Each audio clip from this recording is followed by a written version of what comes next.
Hello and welcome to week 9 on sampling and analysis for qualitative research in your module on real-world research 2.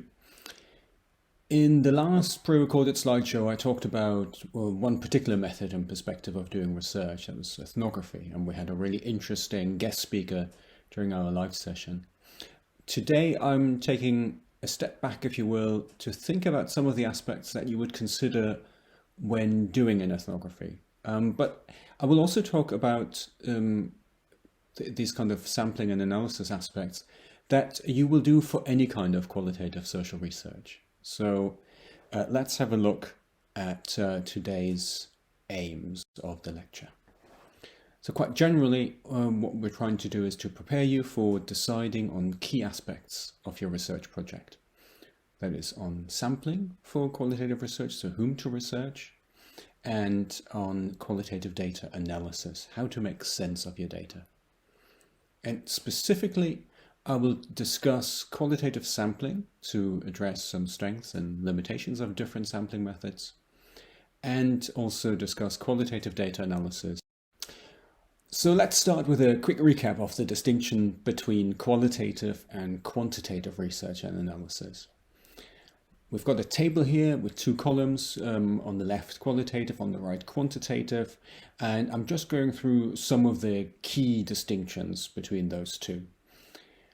In qualitative research, you're looking at narratives, texts, and observations as your data, whereas in quantitative, you're looking at numerical data. In qualitative research, you tend to look at smaller populations than in quantitative research. You look at, say, anything between 10 people for a really small pilot study to maybe a few hundred people in a small survey or a large interview study. Whereas in quantitative research, really, you're looking to try and get a lot of responses, hundreds and more. And with quantitative research, you can do much larger studies as well as with qualitative. In qualitative research, data is non-standardized and really requires classification into categories, and we'll talk about themed analysis later on as well, which is one of the examples of how you can classify and how you can develop categories. In quantitative, your data is generally standardized and of numerical values. That also means that there are differences in the way that you conduct your analysis. In qualitative research, you interpret the data that you have in terms of creating a conceptualization of the phenomena of interest here. And in the quantitative domain, you primarily develop statistical understandings and diagrams. So the insights you can gain from qualitative research are about detail and in-depth information. That's why you look at smaller samples as well, because it's very difficult to conduct hundreds and hundreds of interviews in very detailed process. The quantitative research is all about broader and generalizing insights, and you're looking for correlations often, so those so-called if-then clauses.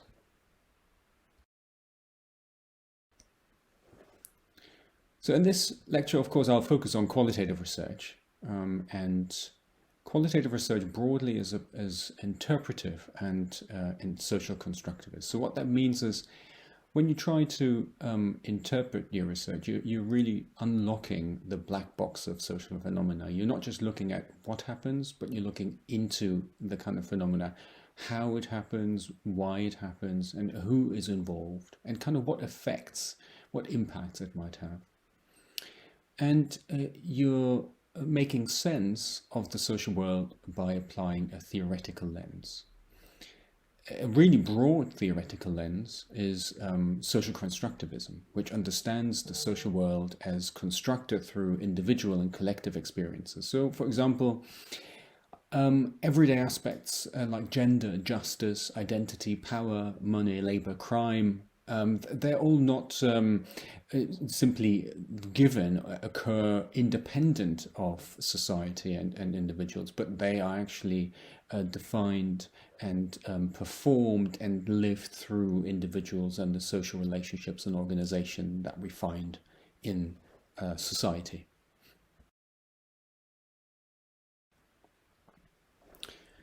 Right, so the next part of the lecture looks at sampling before I later on turn to analysis.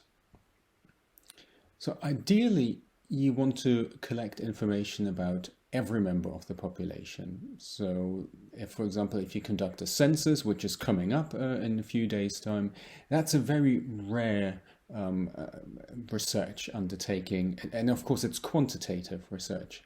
It takes place once a decade. It's focused on predefined multiple choice options in order to make it easier to analyze the data once you get all the responses back. For qualitative research, it's really unfeasible to collect information about every member of the population because the costs and effort would simply be too great. You can survey a lot of people far more easily than you can interview or include them in focus groups. Having said that, even quantitative research cannot reach everyone. Now, the practical issue with populations and sampling in qualitative research is that you are selecting a small subsection. So you need to be quite careful in this selection. You need to make sure that you understand what you're looking for and that the subsection of the population that you're looking at can give you answers and responses to what you're looking for. It does make it feasible to study the subsection by making an informed choice about your sample. But you also have to remember that you will lack responses from those you have not included. That's perfectly fine, but you need to reflect on that and you need to talk about the implications and the limitations that arise from that. So, for example, ask yourself which perspectives will we miss and what does that mean for our analysis? What does it mean for the statements about the social world that we can make through our research? Another issue, and that applies to any kind of research, is non-response. So if you're trying to reach out to people and they don't necessarily want to contribute or take part in your research, that can mean you need to take longer to find sufficient numbers for your sample, or that you need to put more effort into finding other participants, or that you might have to change your sampling method. So in qualitative sampling, you usually use smaller samples and smaller populations depending on research aims. It usually is set that 30 interviews give you data saturation. So on an issue that you are trying to explore, once you've got 30 interviews, you won't necessarily find a lot more diversity outside of these 30 interviews. But that, of course, depends on the choices that you've made, whom to include in these 30 interviews. But you can, of course, conduct a lot more interviews. For example, in a comparative case study, you may look for 30 research participants in 4 to 5 or more different locations, which would then mean you've got 120 to 150 or more interviews to do, of course. So that's possible. And there are many other ways of going about using smaller samples in qualitative sampling. And this particular type of approach is also less concerned with generalizing. You're more interested in building theory. For example, what do the findings mean for our understanding of the social world? What that also means is, when we don't aim for generalization, that the sampling is not based on a probability. So you're not trying to be random. You don't have an unknown number of people. You don't have an unknown diversity of people. You're not leaving things up to chance, as it were. So let's look at 4 to 5 different sampling methods. So convenience sampling, as the name suggests, relies on choosing research participants who are relatively conveniently, that is, easy to access, so it won't take an unreasonable amount of time, cost, or effort to recruit this sample to your research. This choice is very likely limiting the reach and diversity of your sample. And for some research, this won't be appropriate to use because what you're not looking for here is to ensure that specific characteristica are represented in your sample. You're just looking for a sample that you can easily reach.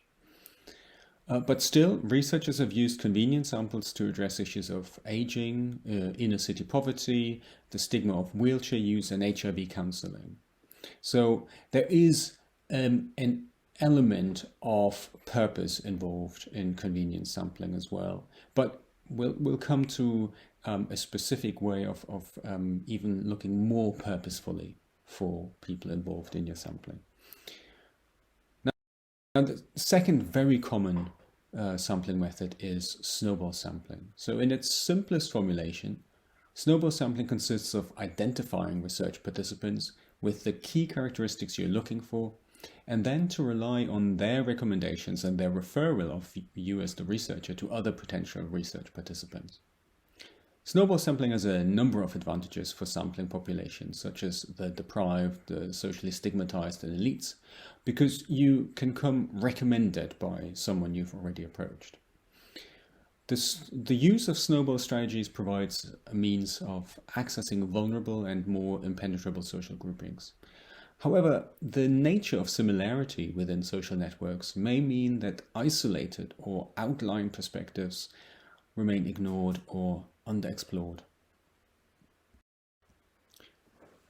Now, purposeless sampling is very important to good qualitative research. It's generally based on the judgment of the researcher whom to approach. So while it's not representative of the entire population, you're looking for specific characteristics that are relevant to your specific research aims.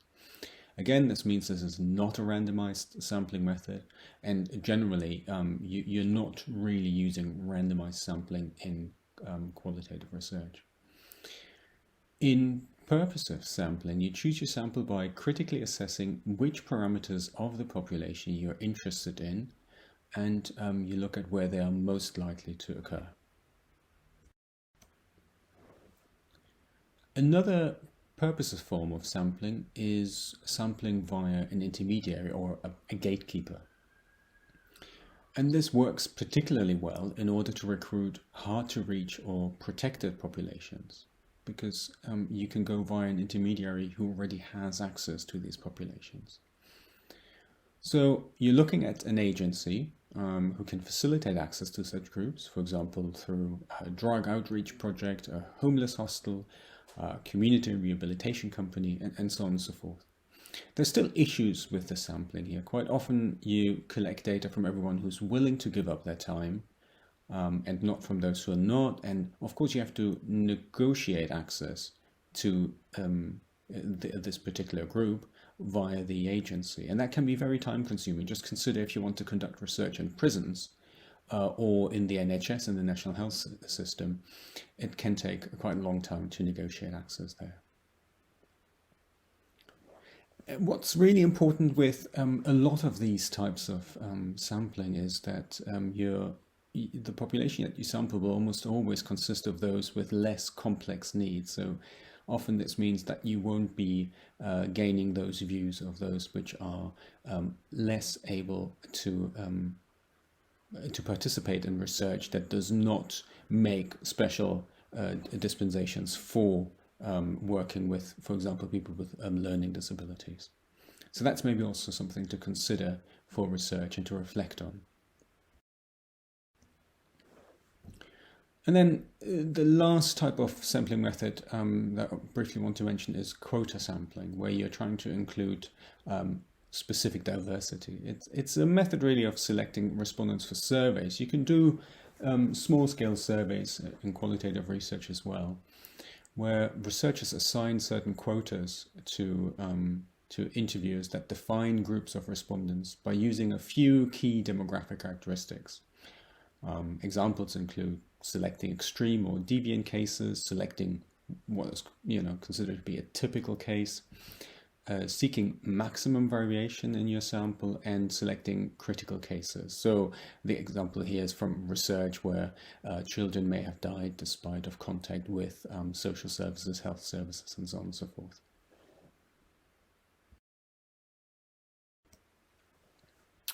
Now let's have a look at qualitative sampling more generally. So we've talked about 5 different sampling approaches. They all share certain, questions or things to consider. So you have to ask yourself, what are you trying to achieve by choosing the sample? Why are some people or cases selected and others not? Do you have a reason to think what is true of the sample members that you have will also be true of non-sample members?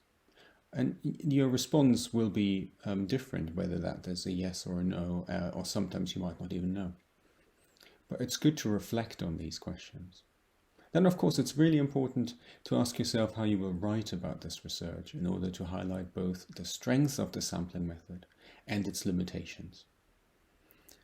So you can see that quite a lot of judgment is required here to check the validity and acknowledge issues of convenience regarding your sampling approach.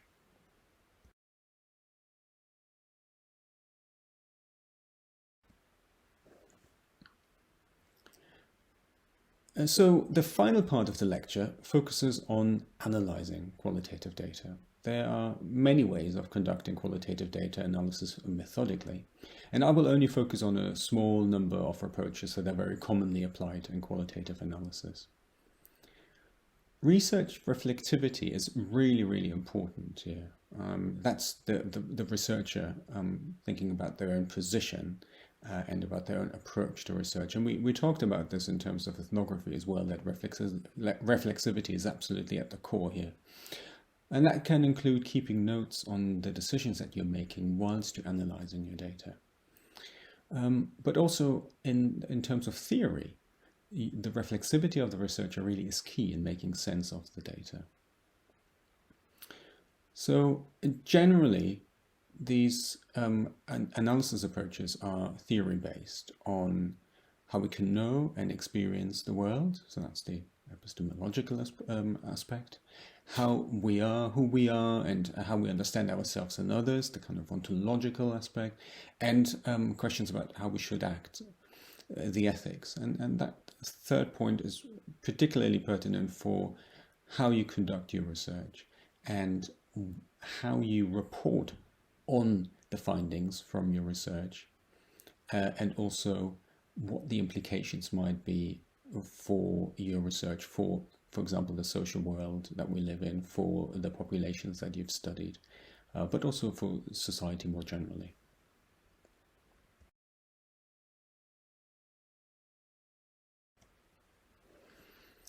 Qualitative analysis approaches have in common that they start off by looking at a particular account, for example, the interview transcript of a research participant or the transcript of a focus group, to then expand it to a more abstract or general statement about all the data you've collected. So across your interviews, focus groups, survey results, your entire observation if you've done an ethnography.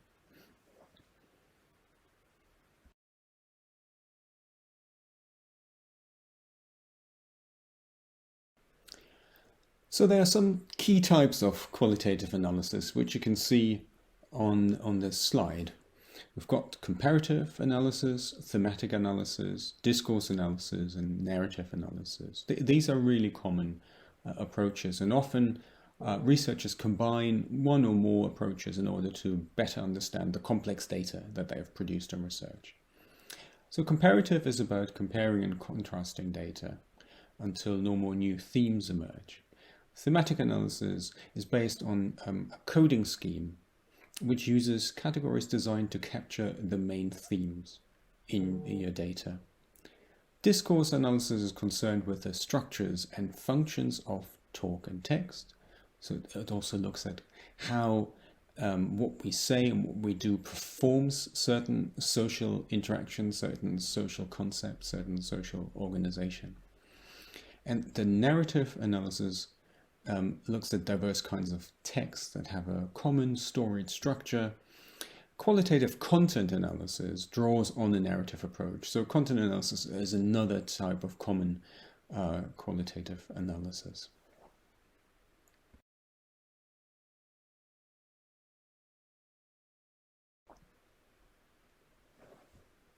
So let's have a look at some of these narratives in a little bit more depth. So thematic analysis is widely used to identify, analyze, and report patterns within data. And they assist in examining shared experiences, opinions, and so on and forth you find in data, which is also described as commonality. They also help you in identifying and understanding differences, so examining themes by focusing on the different ways that this can play out in practice. And also they help you to understand the relation within which different aspects of your research, different themes stand to each other. The concept of a theme, I've mentioned that a few times, is critical to the accurate interpretation of qualitative data, to the methodological, informed and quite methodical and rigorous interpretation of qualitative data. Themes can be drawn from different sections of your transcripts if you use interview transcripts or focus group transcripts, but also from your literature analysis, of course. And you won't refer to them directly. Often conceptual themes may not be spotted on first readings, so that means you have to go through your transcripts a few times and really develop a good understanding of what is being said. And also when you read across different transcripts, if you're doing an interview study, then you will also get a better understanding of how similarities and differences emerge between those different interviews in terms of the themes that occur. Thematic analysis can also help to explain relationships between different factors that impact on whatever you're trying to find out, whatever you're trying to study. And of course it can serve as the first step towards building theory or developing further existing theory.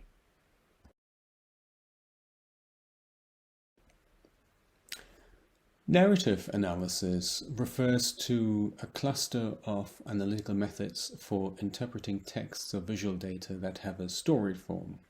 So you're really looking at what is being told here in a comprehensive, a form where you've got a beginning, a middle, and an end in such a way that it's all kind of fitting together.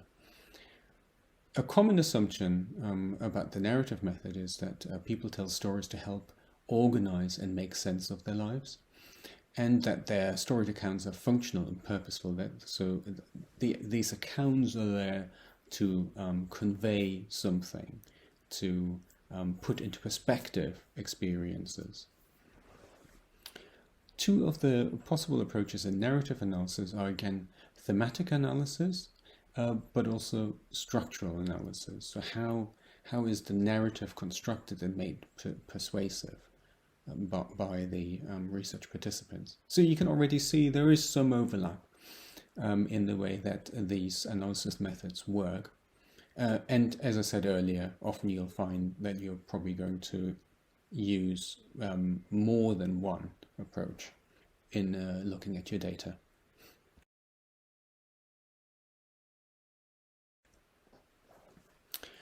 Right, now let's look at discourse analysis as the last of the ones that I'm going to look at in more depth.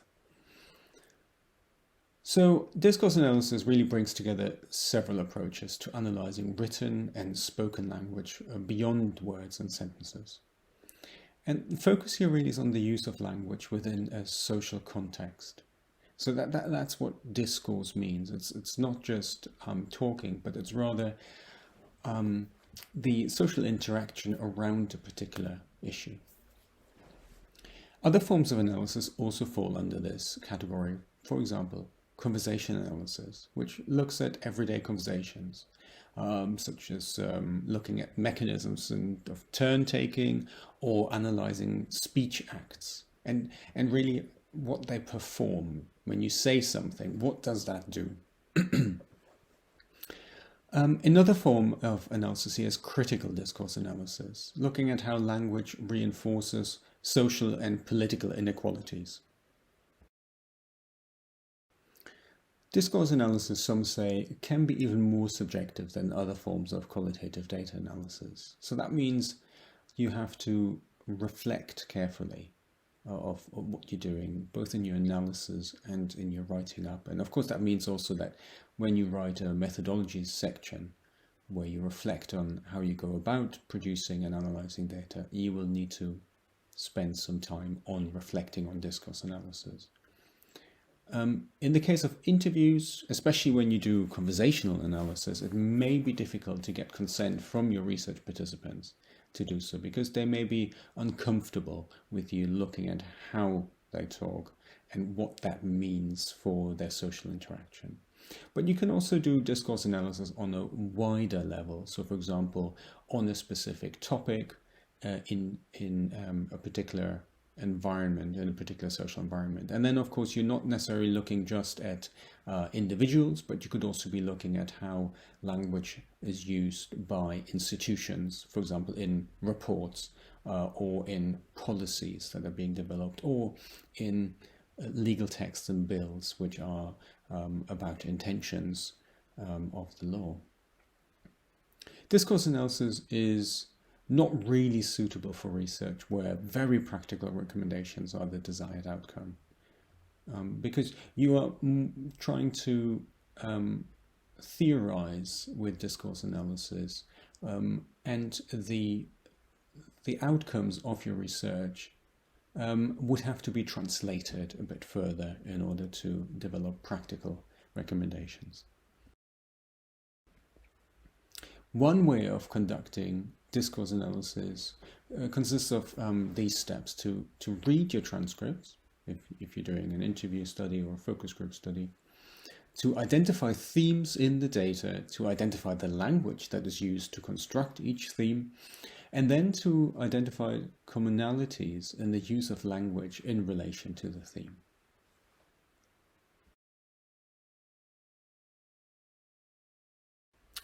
If you would like to get some more detail on analysis methods, have a look at the following slides. They show a table of 4 methods as summarized by Tim Rapley. His paper is one of the key readings for this week. I won't go into detail here, but I'll leave you to look at the table in your own time. You'll find that we've discussed thematic analysis, but the 3 others are also very interesting ways of going about analyzing data. So do have a look, because when you go about your assessment, thinking about a research proposal, you'll also have to think about what kind of analysis approach you want to propose and which is the most appropriate for your research question. So it's quite good to have that overview here. So after you've looked at the slides, we'll come to more practical questions around conducting analysis.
Over the next slides, we'll look at the analysis process.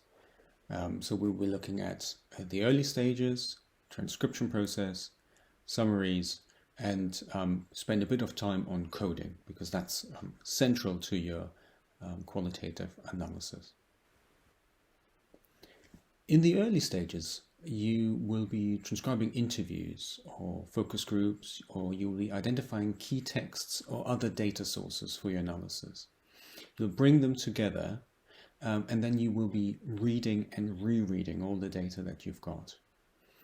Once you're doing the reading, you make your summaries in order to help yourself remember what are the key aspects really of the data that you've found. And during that process, you will also be designing your codes and then start coding data. Let's look at transcription. Most interview-based qualitative research continues to rely on the transcription of audio-recorded material into textual form.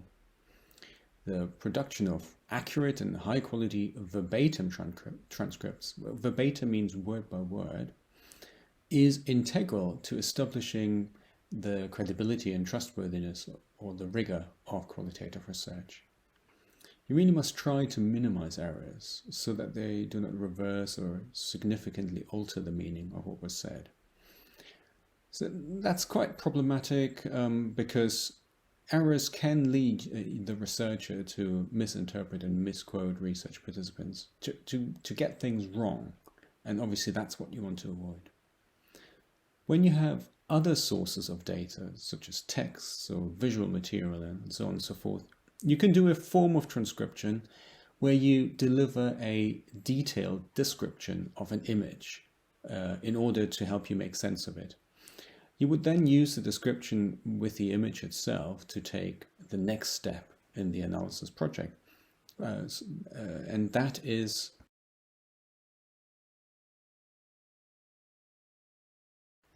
summarizing and developing summaries. It's usually helpful to see the entire interview or any other single data form that you might have on a one-page summary.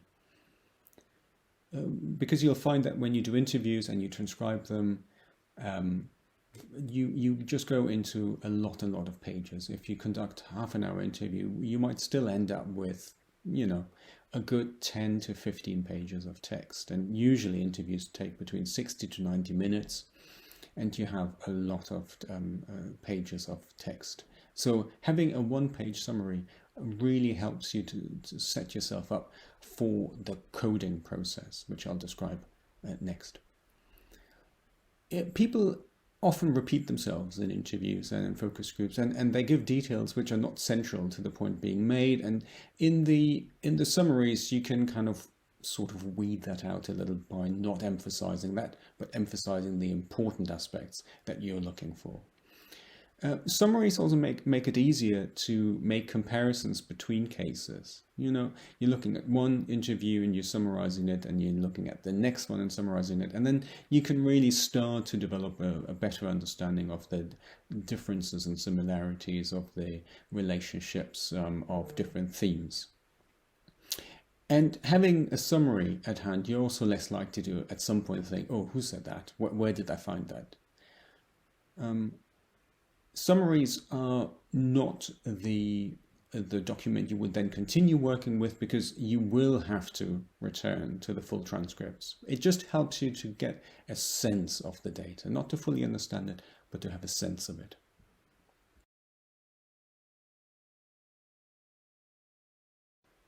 Okay, let's look at coding, which really is central to your qualitative analysis. With coding, what you're doing is you're searching for categories, for example, themes and patterns that occur across your data sets, across your interviews, or focus groups, your texts. There are two different types for codes. The first one is theory-driven, also called a priori codes, where you don't develop them, but you apply them. You're looking for passages in your text that confirm these kinds of codes, or that kind of relate to these codes. And then the other type of code is the data-driven one, also called open coding, where you are looking through your material, and as you read and get a sense of it and a better understanding of it, you realize, oh, this is occurring more often. This is something that I need to code. You know, it's derived from the data by yourself as the researcher, and codes can also be, in this case, terms used by research participants. So if there is some useful terminology, useful concepts used by research participants, you might end up using that as a code just to link all of the occurrences where this particular theme comes up throughout your documents, just to link them together. So yeah, as I was saying, the unit of analysis here is a theme or a notion, and one unit of analysis can get more than one code. So you might find that you are looking at particularly rich data, rich passages in your text, where you apply a whole number of codes. And that's also quite interesting to establish relationships between the different themes. The aim of coding is to understand the content and to help you develop your analysis in such a way that you can inform the theory that you are subscribing to. So there are 4 stages in coding. At the stage 1, you read the text as a whole and make notes after you've read it. You look for understanding what the text is about. And that helps you to identify major themes, really large-scale stuff. You also will identify unusual issues or events. And then you group these cases into types or categories, which should reflect your research question. You should definitely be looking for ways to address your research question here. So if codes come up that might challenge your research question, that is just as informative as those that will support you in answering the question. At the second stage, you mark the text. So you underline or you circle or you highlight particular passages of the text, and you make notes in the margins. And you also start to create and use labels for codes. So, you know, a code can be something quite descriptive, but you want to use a handle for it that helps you to just very briefly code for it in the text. And you can use, of course, qualitative analysis software to help you with the coding.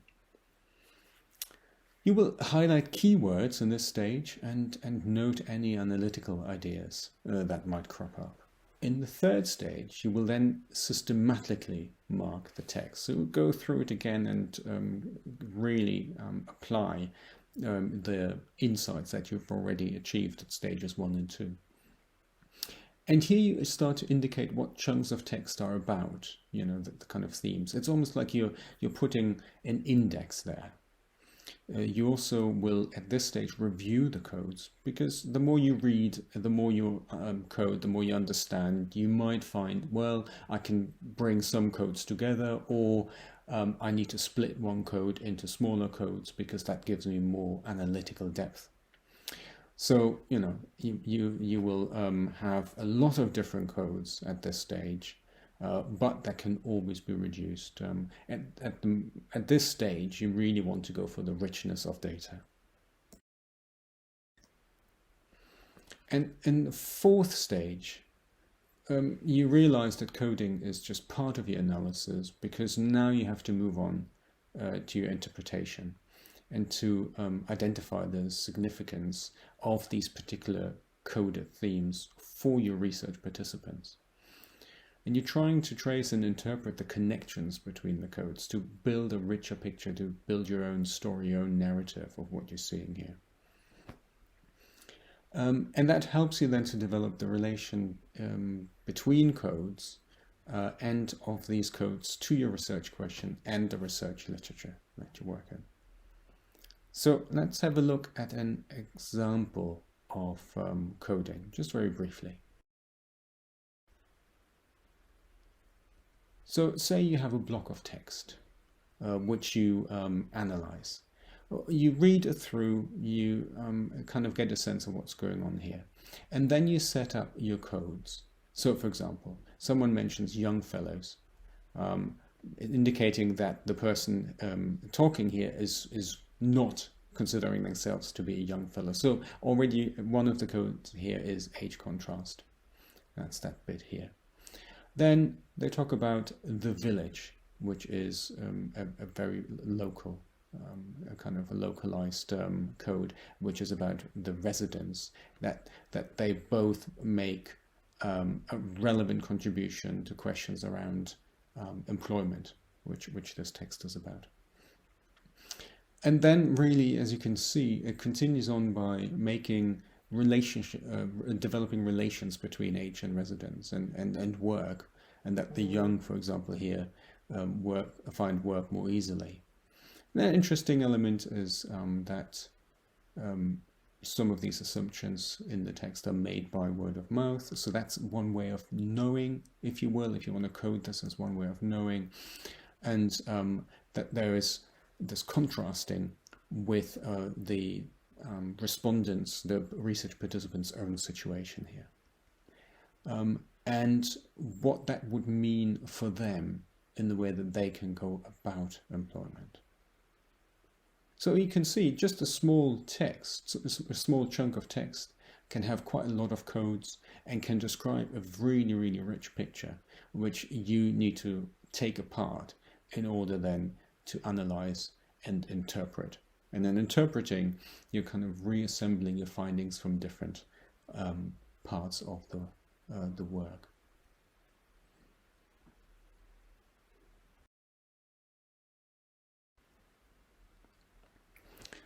So whilst you're coding, you need to keep in mind a number of questions.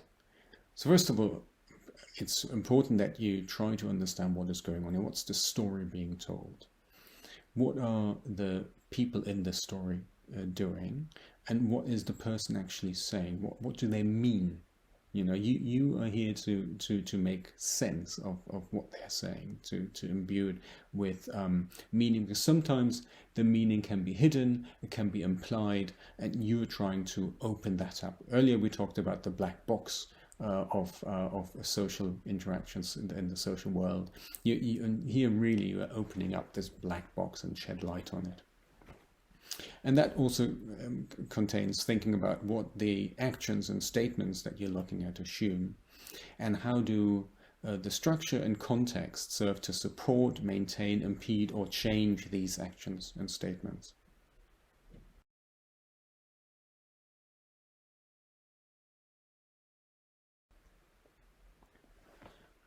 I've got a couple of slides on what codes can be about. So in the example, we already explored some of those, and here I'll just give a little summary. They can be about acts, so usually brief events. They can be about activities of a longer duration in a setting where people are involved, and they can refer to particular meanings. So what is it that motivates and directs participants' actions? What concepts do they use to understand their world, and what meaning or significance has this for them?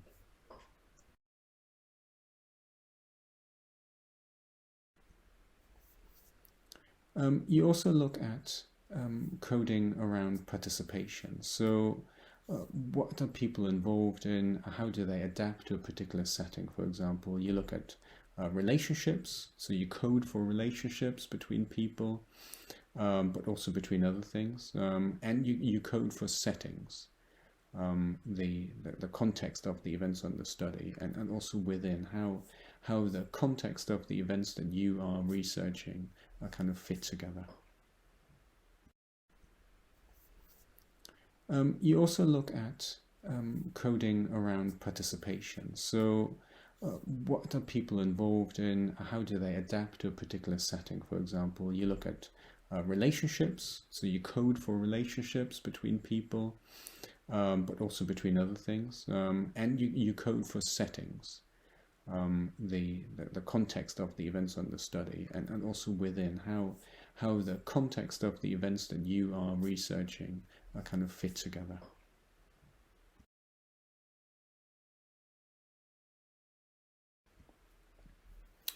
There are a number of analysis approaches that require and make use of different types of data. And I won't go into depth here, but I do want to mention a few, just a couple of them really, before I end this lecture. And you can then continue on from there and find further information if these. First one is called interesting multi-method, which analyzes data produced by different qualitative research methods. That's actually quite a common practice, although it's not necessarily described as multi-method when people use different types of analysis approaches. The way that McDonald and colleagues describe multi-method is analyzing data from different qualitative methods. So, for example, from observations and interviews, what you might be doing if you conducted ethnography, as we learned last week, or from data from focus groups and from interviews, or from texts, the grey literature, or media debates, and from interviews. Multi-method offers different angles or perspectives on a complex world, but you always have to remind yourself that you're not out there to portray the real world, but the social world. So you want to be sensitive to the different ways the social world is experienced by different people and communities. That's again about reflexivity on the method that you're using. So by using different qualitative methods and different types of data, you become more sensitive to the different ways that the social world is experienced. And you also can give voice to those who might not be usually heard, disadvantaged or marginalized groups.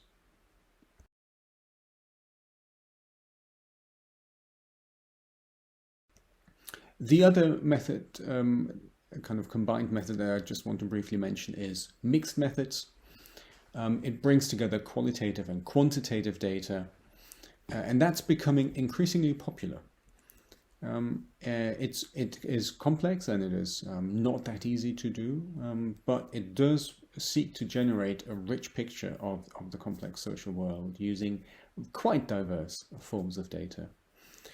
It can be applied consecutively. For example, you conduct a large-scale survey for some data breadth and then follow it up with interviews for depth to get some detailed and personal accounts of the phenomenon or issue you're looking at. Or they can be applied alongside, where you are gathering different data sources for your parallel analysis. So that's all I really want to say on those two different types of bringing together very different data sources. To close, I provide you with a list of further reading again, including the 2 key read chapters for this week, because we're talking about 2 aspects of social research here, sampling and analysis. I've included 2 key readings, which each focus on one of these 2.